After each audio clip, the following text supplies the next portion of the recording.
হ্যাঁ পুলিশকে ফোন দেবো।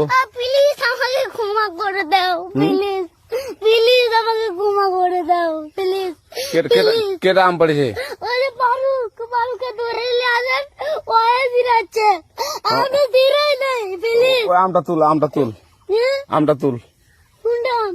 হ্যাঁ এই যে এই জাম, আরে এই যে এই জাম, এই জাম, ওরা ছিঁড়ে দিছে, আপনি ছিঁড়ে নি, প্লিজ। তো একটু দূরে দাঁড়া কি ওখানে দাঁড়া। এখন কি করছিস কয়া? ফারুক না, হুম আমরা কিভাবে বলছি, আমরা রাস্তা দিয়ে বললাম বলে আমরা স্কুল যাবো, হ্যাঁ কয়টা বস্তা দেখি ওই বাগানে ঢুকলে দিয়ে না আমাকে একটা দুইটা আম ছিঁড়ে দিল। কেটে আম ছিঁড়ে দিল? ওই যে ফারুক এলো না, ফারুক কোথাকার রে? ওই যে ওদের ওড়িঘর, কোন টাকার ফারুক? এনে দিল না,